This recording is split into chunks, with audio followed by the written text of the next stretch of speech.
চন্দ্রনাথের এরকম দৃশ্য আপনারা খুব বেশি দেখেছেন কিনা। এরকম দৃশ্য কিন্তু সাজেকে গেলে দেখা যায়।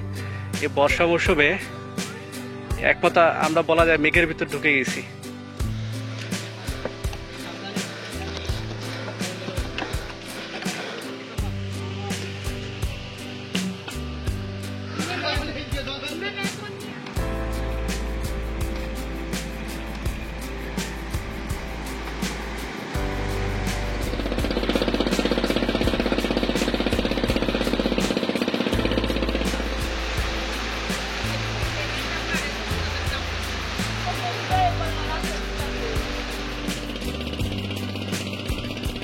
দেশের এমন কোনো ভ্রমণ পিপাসা নেই যে কিনা চট্টগ্রামের সীতাকুণ্ডে আসে নাই। আজকে আমরা তরুণা এক্সপ্রেসে করে ভ্রমণ করব চট্টগ্রামের সীতাকুণ্ডের উদ্দেশ্যে। তরুণা এক্সপ্রেস নিয়ে বিস্তারিত একটি ছোট পরিসরে ভ্রমণ অভিজ্ঞতাও থাকবে এই পর্বে। তাছাড়াও আমার আগের অভিজ্ঞতা এবং বর্তমান তরুণা এক্সপ্রেসের অভিজ্ঞতা কেমন ছিল সেটা আপনাদেরকে জানানোর চেষ্টা করব। এই ক্ষেত্রে বড় একটি ব্যাপার হচ্ছে আজকে আমরা তরুণা এক্সপ্রেসে চলে আসবো সীতাকুণ্ডতে। তো সীতাকুণ্ডতে আপনারা কিভাবে আসবেন তার একটি যাবতীয় তথ্য থাকবে এখানে। সীতাকুণ্ডতে আসার পর এখানকার বিখ্যাত চন্দ্রনাথ মন্দিরে কিভাবে উঠবেন এবং সেখান থেকে কিভাবে গুলিয়াখালী সমুদ্র সৈকতে যাবেন এবং বর্তমান গুলিয়াখালী সমুদ্র সৈকতের যাবতীয় একটি বিস্তারিত ভ্রমণ তথ্য সহ সম্পূর্ণ একটি ভ্রমণ অভিজ্ঞতা আপনাদের মাঝে তুলে ধরার চেষ্টা করব।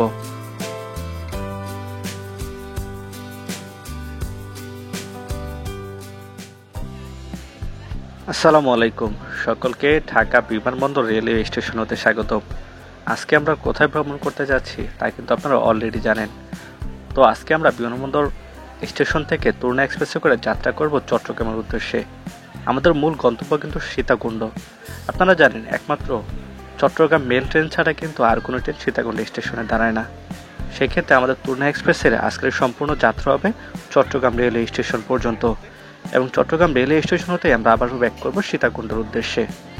তো আজকে মূলত অনেক বৃষ্টির দিন, অর্থাৎ প্রচুর পরিমাণে বৃষ্টি কিন্তু সারা দেশে লক্ষ্য করা গেছে। এই বৃষ্টির মধ্যে আজকে আমরা জার্নি করতে যাচ্ছি। এখন ঘড়িতে সময় বেজে রাত 11টা মিনিটের মধ্যে। এই সময় স্টেশনে প্রবেশ করলো মোহনগঞ্জগামী হাওড়া এক্সপ্রেস ট্রেনটি। এই ট্রেনটি প্রায় আজকে নির্ধারিত সময় 20 মিনিট বিলম্বে কিন্তু যাতায়াত করতেছে। আজকে কিন্তু ভরপুর বৃষ্টি, সেটা শুরুতেই বলেছি।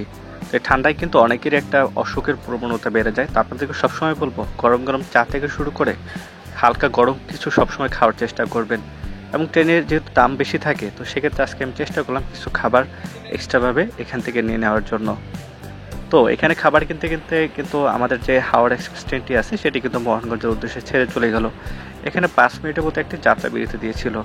আর হ্যাঁ, এখানে আমরা যে দোকান থেকে যে খাবারগুলো নিয়েছি সেটি কিন্তু নির্ধারিত প্যাকেটের মূল্যই কিন্তু নেওয়া হয়েছে। আগে কিন্তু এখান থেকে বেশি রাখা হয়েছে, কিন্তু সময়ের সাথে সাথে কিন্তু এগুলো সব কিছু চেঞ্জ হয়ে গেছে।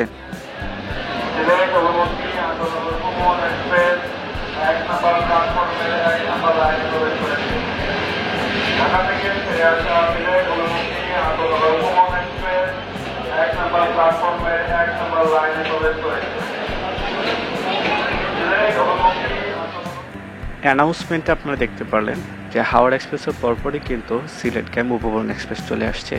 বরাবরই কিন্তু বিশাল চাপ কিন্তু এখানে ছিল। তো আজকে একটা ব্যাপার কি খেয়াল করলাম যে স্টেশনে মোটামুটি অনেক ট্রেনেরই আর কি বিলম্ব রয়েছে। 40 থেকে 50 মিনিট, 1 ঘন্টায় কিন্তু ট্রেনের বিলম্ব রয়েছে।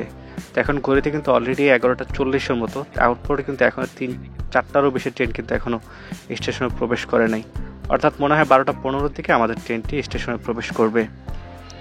তো যেই কথা সেই কাজ, ঘড়িতে সময় বেজে 12:20 মিনিটের মতো, অর্থাৎ নির্ধারিত সময়ের চেয়ে প্রায় 35 মিনিট বিলম্বে কিন্তু আমাদের চট্টগ্রামগামী তরুণা এক্সপ্রেস কিন্তু প্রবেশ করলো। তো মোটামুটি আজকে বোঝাই যাচ্ছে আজকে শিডিউল একটা বিপর্যয় বৃষ্টির কারণে এবং অন্যান্য পরিস্থিতিও থাকে, এটা একটা স্বাভাবিক। তবে যেহেতু এটা একটা ডাবল লাইনের রুট হবে সেই ক্ষেত্রে আমার মনে হয় না তরুণা এক্সপ্রেস এত একটা বিলম্ব হবে। হয়তো বা নির্ধারিত সময়ের থেকে 20-30 মিনিট বিলম্ব হতে পারে, যা আমার কাছে মনে হয় না কোনো তেমন একটা প্রভাব ফেলবে। আমরা আমাদের নির্ধারিত আসনে কিন্তু বসে গিয়েছি। আজকের এই তরুণা এক্সপ্রেসের ক্ষেত্রে কিন্তু আমরা সোজা সিট পাই না। আপনারা যারা ঢাকা থেকে যাত্রা করুন অবশ্যই আপনারা যে বেশি সংখ্যার যে সিটগুলো আছে এগুলোর কাটার চেষ্টা করবেন। সেগুলো কিন্তু চট্টগ্রামমুখী হবে এবং কম সংখ্যারগুলো কিন্তু ঢাকামুখী, অর্থাৎ উল্টো হবে। তো আপনারা চেষ্টা করবেন ওইভাবে টিকিট কাটার জন্য। তো এই স্টেশনে কিন্তু 5 মিনিটের মতো একটি যাত্রা বিরতি ছিল এবং তারপর কিন্তু স্টেশন থেকে আমাদের ট্রেনটি ছেড়ে দিচ্ছে। তরুণা এক্সপ্রেস ট্রেনের ভাড়া নিয়ে যদি বলি, তো শোভন চেয়ার 405 টাকা, ফার্স্ট ক্লাস বার্থ অর্থাৎ নন এসি কেবিন সেটা 982 টাকা, এসি বার 1448 টাকা এবং স্নিগ্ধা বা এসি চেয়ার কোচ যেটা আছে সেটা 777 টাকা। তরুণা এক্সপ্রেস কিন্তু বাংলাদেশের অন্যতম দ্রুতগতির ট্রেনগুলোর একটি। তো এই সেকশনে আসলে কিন্তু অ্যাভারেজে 80 থেকে 90 পর্যন্ত কিন্তু স্পিড পাওয়া যায়। তো আজকে আমরা কিন্তু সর্বোচ্চ 90 কিলোমিটার পর্যন্ত কিন্তু এই ট্রেনের স্পিড পেয়েছিলাম, তো যা কিনা এই বৃষ্টির সময় একটু বেশিই মনে হয়েছে। রাত 2টা 30 মিনিটে আমরা প্রবেশ করলাম ভৈরব বাজার রেলওয়ে স্টেশনে। মোটামুটি এখনও 40 মিনিটের একটি যাত্রা বিলম্ব আমাদের রয়েছে। এই ভৈরব বাজার রেল স্টেশনে কিন্তু আমাদের কিশোরগঞ্জ এক্সপ্রেস ট্রেন এবং 11 সুন্দর এক্সপ্রেস ট্রেনে কিন্তু একটি স্পেশাল ভিডিও আছে, চাইলে আপনারা দেখে আসতে পারেন। এখন যদি এই তরুণা এক্সপ্রেসের যাত্রা বিরতি স্টেশন নিয়ে বলি ঢাকা থেকে, তা হলো বিমানবন্দর, ভৈরব বাজার, ব্রাহ্মণবাড়িয়া, আখাউড়া, কুমিল্লা, লাকসাম, ফেনী এবং সর্বশেষ চট্টগ্রাম রেলওয়ে স্টেশন। তরুণা এক্সপ্রেসে কিন্তু মোটামুটি কুমিল্লা পর্যন্ত বেশ কিন্তু যাত্রী ভিড় থাকে, অর্থাৎ স্ট্যান্ডিং যাত্রী কিন্তু খেয়াল করা যায়। তো মোটামুটি আজকে আখাউড়া আসার পর অত একটা যাত্রী কিন্তু এখানে দেখা যায় নাই। আমরা কিন্তু এখন চলে আসছি কুমিল্লা রেলওয়ে স্টেশনের কাছাকাছি। তো যে এখনও ঘড়িতে সময় প্রায় রাত 3টা 15 মিনিটের মতো। তো সেই ক্ষেত্রে নির্ধারিত সময়ের চেয়ে প্রায় এখনও 30 মিনিটের মতো যাত্রা বিলম্ব কিন্তু রয়েছে। তো আমরা চলে আসলাম কুমিল্লা রেলওয়ে স্টেশনে। কুমিল্লা রেলওয়ে স্টেশনে কিন্তু এই ট্রেনটির একটি বেশ যাত্রা বিরতি ছিল। তো এখান থেকে কিন্তু ট্রেনটি আমাদের পরবর্তীতে আবারও যাত্রা শুরু করে। আর একটা কথা, সেটা হলো আপনাদের এই ট্রেনে যদি কমফোর্টনেস নিয়ে যদি বলি, এই ট্রেনে কিন্তু বর্তমানে আধুনিক যে দক্ষিণ কোরিয়ার কোচ রয়েছে সেটা কিন্তু ব্যবহার করা হয়েছে। তো সেই ক্ষেত্রে এখানে সোনার বাংলা বা সুবর্ণ যে কোচ সেটাই কিন্তু এখানে রয়েছে। সেক্ষেত্রে কমফোর্ট কিন্তু আপনাদেরকে 100 ভালো পাবেন। আর একটা বাজে পরে বলতে হচ্ছে, অন্ততপক্ষে আজকের এই তরুণা এক্সপ্রেসে আমি টয়লেট ব্যবস্থা খুবই খারাপ পেয়েছি, কারণ আপনারা দেখতে পারতেছেন বেসিনের ভিতরে টয়লেট ছিল এবং পানি থাকা সত্ত্বেও কিন্তু এটা কিন্তু ব্যবহার করার মতো না। এবং নিচের পরিবেশ এবং পরিস্থিতি বলতে গেলে কিন্তু পানি জমেছিল। আসলে একটা সাধারণ মহিলা বা বৃদ্ধ মানুষের জন্য কিন্তু এটা খুবই কষ্টসাধ্য হয়ে যাবে এটা ইউজ করাটা। তাই মনে করি এই ব্যাপারটা একটু খুবই আর একটু নজর দেওয়া উচিত এই ট্রেনের ক্ষেত্রে। তো এখন সময় ঘড়িতে প্রায় রাত 4টার কাছাকাছি। তো কালকে যেহেতু অনেক জার্নি করতে হবে, সীতাকুণ্ড এক্সপ্লোর করব। তো এখন আমরা একটু ঘুমানোর চেষ্টা করি, দেখা হবে সকালবেলা।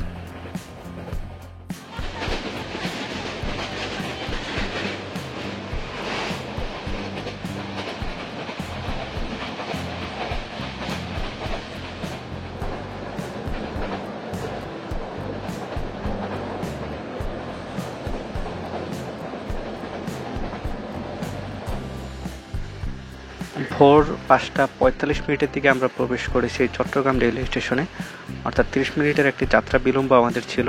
তো মোটামুটি ওভারঅল বলতে গেলে যাত্রা আমাদের কোনো সমস্যা নেই, কমফোর্টলি কিন্তু আমরা এখানে প্রবেশ করেছি। তো এটাই ছিল আমাদের আজকের এই কোচ। এটি কিন্তু সোনার বাংলা এবং তরুণা দুটো মিলেই কিন্তু এখানে চলাচল করে থাকে। তো এখন আমরা চলে যাব স্টেশনের বাইরে। তো চট্টগ্রাম রেলওয়ে স্টেশন হতে আপনারা যারা সীতাকুণ্ড যাবেন, তো আপনাদের প্রথমে যেতে হবে অলঙ্কার মোড় বা একে খান রোড। ওই একে খান থেকে বা অলঙ্কার থেকে আপনার সরাসরি সীতাকুণ্ড যাওয়ার বাস পেয়ে যাবেন। তো আমরা দেখা গেছে 120 টাকা দিয়ে একটি সিএনজি ভাড়া করে চলে যাচ্ছি অলঙ্কার মোড়। অলঙ্কার মোড় থেকে খুব সহজেই কিন্তু আপনারা সীতাকুণ্ডর বাসগুলো পেয়ে যাবেন। তো আমরা মোটামুটি 20 মিনিটের মধ্যে আমরা চলে আসছি অলঙ্কার মোড় বাস স্ট্যান্ডে। এখান থেকে আপনারা মিনি বাস, বড় বাস সব বাসে পেয়ে যাবেন। তো দেখা গেছে অ্যাভারেজে 50 টাকা করে নেবে ফিক্সড। তো 50 টাকা করে আপনারা খুব সহজেই চলে আসতে পারবেন সীতাকুণ্ড। সেক্ষেত্রে আপনাদের সময় লাগবে প্রায় 1 ঘন্টার মতো। মিনি বাস হওয়াতে এই সময়টা একটু বেশি লাগে। বড় বাসগুলোতে চড়তে পারলে সেই ক্ষেত্রে কিন্তু আপনাদের খরচটা এবং প্লাস সময়টাও কিন্তু বেঁচে যাবে।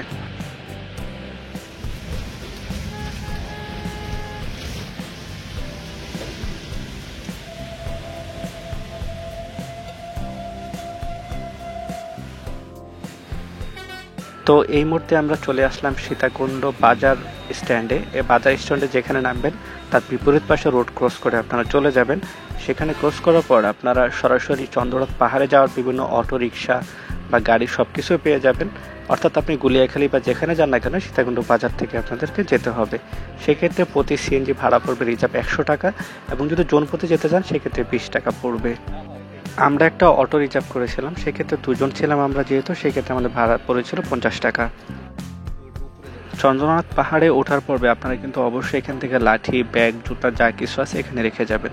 এখান থেকে লাঠি নিতে হবে অবশ্যই, কারণ উঠতে গেলে লাঠির প্রয়োজন রয়েছে। সেক্ষেত্রে লাঠির দাম 20 থেকে 40 টাকার মধ্যে হয়, এবং আপনারা যদি ভালোভাবে রেখে যদি ফেরত দিতে পারেন সেক্ষেত্রে অর্ধেক দাম কিন্তু পেয়ে যাবেন। আর ব্যাগ, জুতা বা আপনার যাই কিছু রাখেন না কেন সেটা কিন্তু 20 টাকা করে কাউন্ট করা হবে।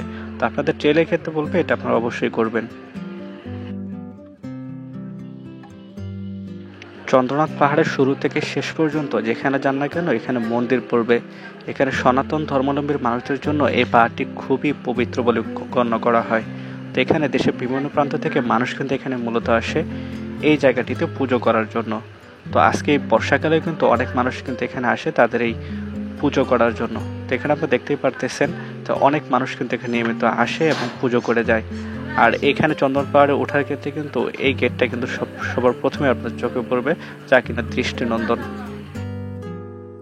আকাশে কিন্তু প্রচুর মেঘ, এবং পাহাড়ে চড়ে উঠলে কিন্তু প্রচুর মেঘ দেখা যায়, অর্থাৎ এমন হয়তো আমরা মেঘের মধ্যে ঢুকে যাব। একটা দারুণ একটা পরিবেশ কিন্তু আজকে আমরা দেখতে পারতেছি। আমরা এখন যে জায়গায় আসছি এই জায়গায় শুরুতে আর কি চন্দ্রনাথে উঠতে গেলে এখানে কিন্তু উঠার জায়গা আছে। তো এখানে ওই যে আরো যারা আমাদের সাথে সঙ্গী তারাও কিন্তু আছে। আর এখানে একটা মজার বিষয় আছে, আপনারা দেখাইছো হয়তো বা, ওই সাইডে কিন্তু বৃষ্টি হচ্ছে আর কি পাহাড়ের উপরে, সেটা কিন্তু দেখা যাচ্ছে। আর এখানে আসলে কিন্তু আগের থেকে কিছুটা উন্নত হয়েছে। আর প্লাস এখানে কিন্তু মন্দিরের মানে জায়গা জায়গা প্রচুর মন্দির পাবেন। মূলত এই জায়গার বিশেষত্ব আর কি এটা, প্রচুর মন্দির কিন্তু এখানে রয়েছে। চন্দ্রনাথে আসলে কিন্তু আপনারা অনেক দোকানে কিন্তু দেখতে পারবেন, একদম নিচ থেকে উপর পর্যন্ত কিন্তু অনেক রকম দোকানে কিন্তু এখানে আছে। ছোট ছোট কসমেটিক্স থেকে শুরু করে আপনাদের যে জুয়েলারি তাও কিন্তু পেয়ে যাবেন, এবং অনেক খাবারের দোকানগুলো কিন্তু এখানে রয়েছে। তা আপনারা চাইলে কিন্তু কিনতে পারবেন। নিচের তুলনায় কিন্তু উপরের দামগুলো একটু বেশি থাকে।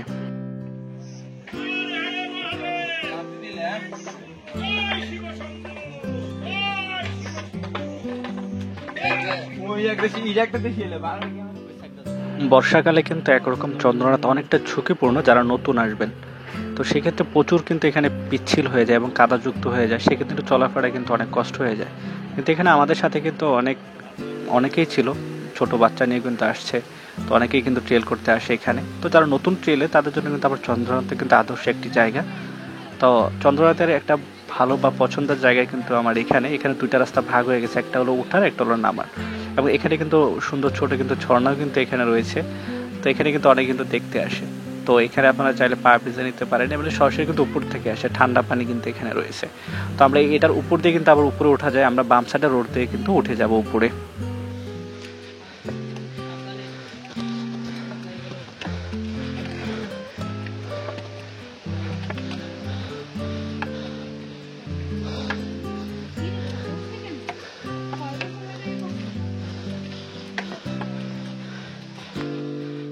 এই পাহাড়গুলো এত সুন্দর, আর এখানকার খাত থেকে শুরু করে সবকিছু কিন্তু আপনাকে মুগ্ধ করবে।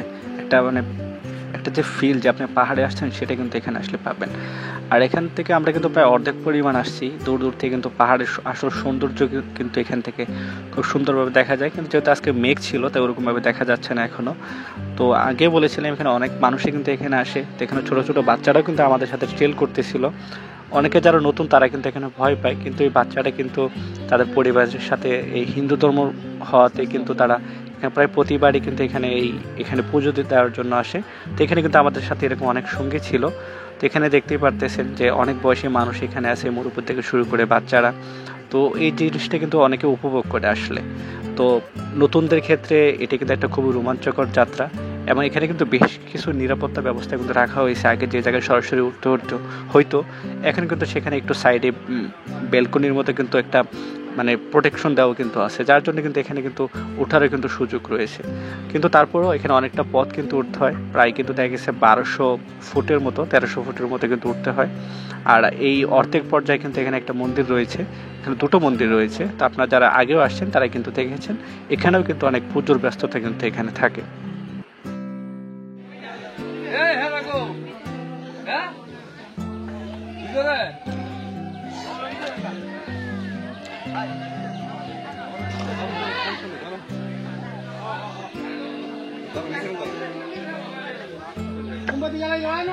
চন্দ্রনাথের এরকম দৃশ্য আপনারা খুব বেশি দেখেছেন কিনা? এরকম দৃশ্য কিন্তু সাজেকে গেলে দেখা যায়। এই বর্ষা মৌসুমে এক কথা আমরা বলা যায় মেঘের ভিতর ঢুকে গেছি। চারপাশে কিন্তু মেঘে কিন্তু আচ্ছন্ন হয়ে গেছে। আমরা টোটালি মেঘের ভিতরে। চারপাশে যদি দেখেন পুরো কিন্তু মেঘাচ্ছন্ন, এদিকে দেখা যায় না একদম, একটু কিন্তু স্পষ্ট দেখা গেছে। আমরা কিন্তু একদম মেঘের মধ্যে। এটা অসাধারণ একটা ভিউ। আজকে চন্দ্রনাথ যাত্রা আমার কাছে সফল মনে হচ্ছে।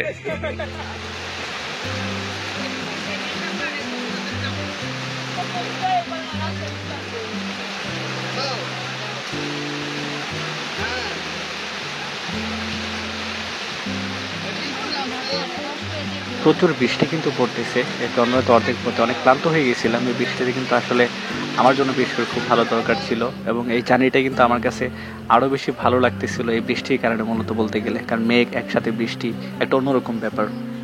আমাদের যাত্রা কিন্তু চলতেছে। এই এত বৃষ্টি মেঘের সাথে আমাদের লুকোচুরি বলা যায়। আমাদের যারা আরো পার্টনার যারা আছে তারা কিন্তু যাচ্ছে। এই রেয়ার ভিউটা কিন্তু অন্য সময় পাবেন না। বৃষ্টিতে আসলে কিন্তু এই পাহাড়ের আসল রহস্য কিন্তু অনুধাবন করা যায়। এখানে কিন্তু প্রচুর চারপাশে বাতাস বইছে, সাথে কিন্তু মৃদু বৃষ্টি, সবকিছু কিন্তু এখানে আছে। আর এই সাইড থেকে যদি দেখেন একটা অসাধারণ একটা ভিউ কিন্তু আপনারা পেয়ে যাবেন। এখানে মানে আসলে আপনার মনে হবে যে না, জায়গাটা সার্থক হয়েছে। ওইখানে কিন্তু আমরা কিছু জুম চাষ করতেছি, কিছু লোক দেখতে পারতেছি। এই পাহাড় কেটে কেটে কেটে কিন্তু তারা এই চাষাবাদ গুলো করে। খুব পরিশ্রমী মানুষ এটারা। সো আমি যতই বলবো যে অনেকে বলে শীতের সময় যাইতে, বাট আমি বলবো বর্ষাকালে আসলে পাহাড়ে আসল সৌন্দর্য উপভোগ করা যায়। আমাদের আরেকটু ওয়ে আছে, ওটা অতটুকু যেতে হবে। তো আমাদের অবস্থা কিন্তু আলহামদুলিল্লাহ ভালোই। সো বাদ বাকি পথ দেখি। আমরা কিন্তু প্রায় উপরিভাগে চলে আসছি। তো এখানে বৃষ্টি, গরম, রোদ সবকিছু মিলে কিন্তু হওয়াতে প্রচুর কিন্তু আপনার ক্লান্ত হয়ে যাবেন। এখান থেকে আমরা একটু শশা খাওয়ার চেষ্টা করলাম। অবাক করার বিষয়, এখানে আপনি একটা যদি বড় একটা শশা খেতে চান বা মোটামুটি 40 থেকে 50 টাকা কিন্তু আপনাকে দিতে হবে। এটা খুবই বেশি। তো যারা আপনারা যারা এক টুকরো খেতে চান সেক্ষেত্রে 15 থেকে 20 টাকা কিন্তু এখানে লাগবে। চলে আসছি অবশেষে চন্দ্রনাথ পাহাড়ের সেই চূড়ায়। একটা কষ্টের জার্নি ছিল। অর্থাৎ আপনারা জানেন, আমি হয়তো বলি নাই, আমি অসুস্থ ছিলাম। গতকাল জ্বর নিয়ে কিন্তু এই ট্যুরে আমি শরীর করছি আপনাদের জন্য। এখানে যদি দেখেন সুন্দর একটা অবস্থা। মেঘের মধ্যে ঢুকে গেছি আমরা। এরকম ভিউ আসলে খুব বেশি পাওয়া যায় না সব সময় মেঘের মধ্যে। এক কথায় এখানে অনেক কিন্তু হিন্দু ধর্মাবলম্বী যারা আছে তারা কিন্তু এখানে আসছে। এত অন্ধকার মনে হচ্ছে কুয়াশার ভিতরে আমরা আছি। অনেকে বাচ্চা নিয়ে আসছে। সো সত্যি এক অসাধারণ মুহূর্ত। এতটা সুন্দর হবে সেটা আর কি আগে বুঝিনি বা খেয়াল করিনি। এর আগেও আসছি কিন্তু এতটা সুন্দর কিন্তু আমরা দেখিনি। চন্দ্রনাথ পাহাড়ে কিন্তু এখন বেশ কিছু আর কি নিয়ম বেঁধে দেওয়া হয়েছে নতুন করে। সেটা হলো এখানে বলা আছে, পবিত্র তীর্থক্ষেত্রে জগন্নাথ ধামে আপনাকে স্বাগতম। অর্থাৎ হিন্দুদের যারা আছে তারা কিন্তু এখানে পুজো করতে আসে। মন্দিরের পবিত্রতা বজায় রাখুন, ভ্রমণ সুন্দর সার্থক, আপনার গতিবিধি। এখানে সিসি ক্যামেরা কিন্তু রয়েছে। এখানে সিঁড়ি বা অন্যান্য কাজের কিন্তু প্রসাদ চলছে। এছাড়াও এখানে টাকা পয়সা লেনদেনের ব্যাপার, সেটাও কিন্তু এখানে খোলাভাবে নিষেধ করা হয়েছে। সো আপনারা যারা আসেন না কেন, অন্যান্য ধর্মাবলম্বী বা যারা, এখানে এসে নিয়মগুলো মানার চেষ্টা করবেন। এখানে কিন্তু অনেকেই আসছে, তারা সবাই মজা করতেছে তাদের মতো করে। সো আমরা একটু সামনে যাবো, ওইখানে আপনার একটু বাকি তার একটু দেখানোর চেষ্টা করব। তো এটাই হলো সেই বিখ্যাত চন্দ্রনাথ মন্দির। এখানে কিন্তু বিভিন্ন ধর্মের, অর্থাৎ বিশেষ করে সনাতন ধর্মের মানুষ কিন্তু এখানে এসে থাকে। বৌদ্ধ ধর্মের বা অন্যান্য ধর্মের কিন্তু মানুষ এখানে এসে থাকে, কিন্তু আমাদের মুসলিমদের জন্য এটাই জায়গা নয়। এটি থেকে আমরা সবসময় মুসলিমরা একটু দূরে থাকার চেষ্টা করি। তো আমাদের ধর্মীয়ভাবে আর কি সেটা নিষেধ। তো যাই হোক, এখানে কিন্তু আসলে একটা মানে ধর্মের যে বড় একটা চর্চা কিন্তু এখানে কিন্তু খেয়াল করা যায়। তো এখানে আসলে সনাতন ধর্মের যে ধর্মীয় প্রথা বা পুজোর পদ্ধতি কিন্তু এখানে আপনারা দেখতে পারবেন। তো এটা একটা ভালো একটা অভিজ্ঞতা হবে আপনাদের জন্য যারা দেখেন নাই।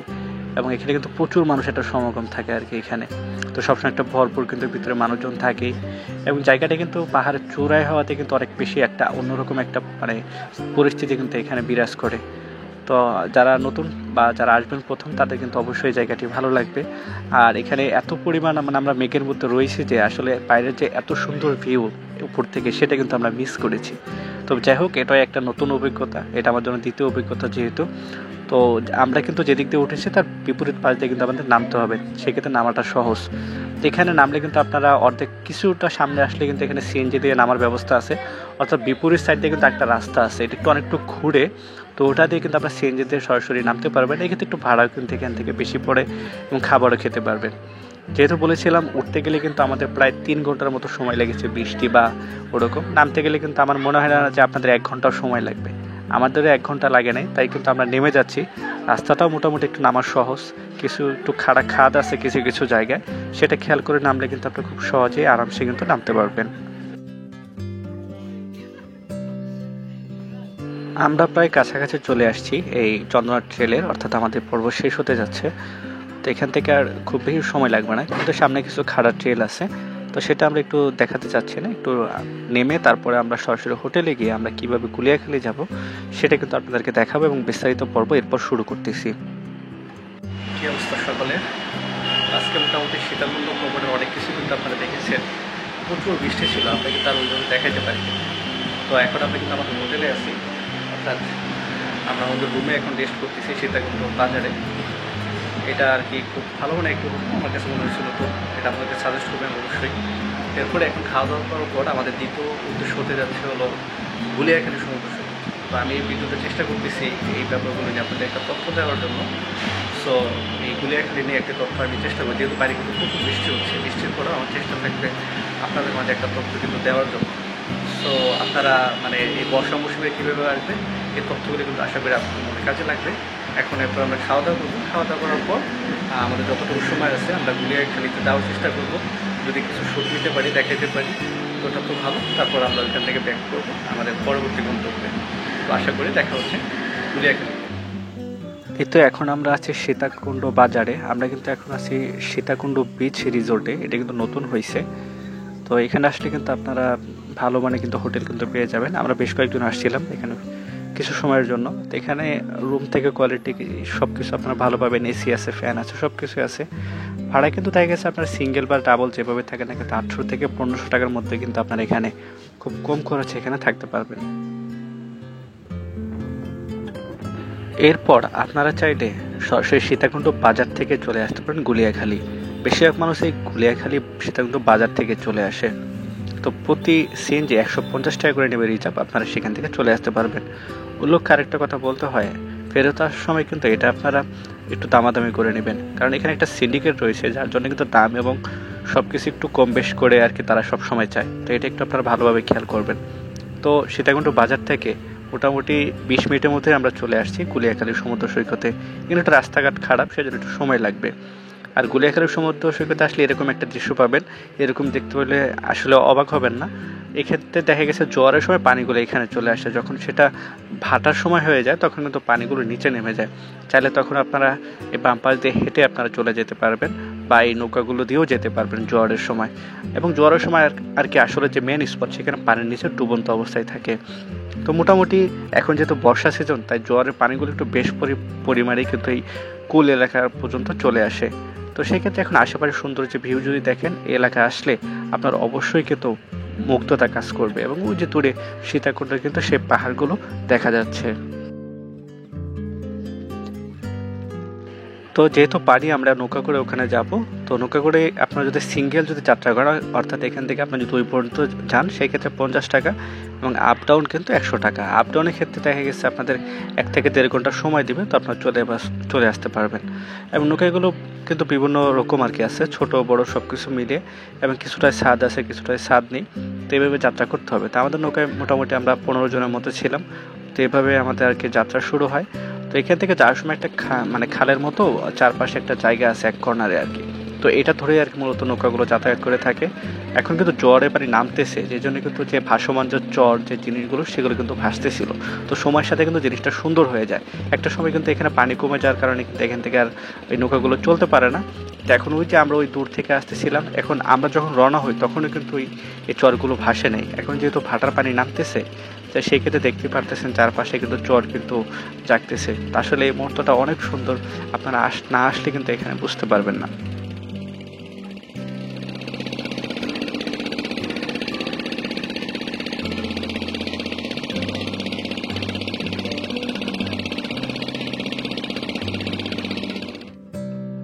এই হলো সেই গুলিয়াখালী সি বিচ বা সমুদ্র সৈকত।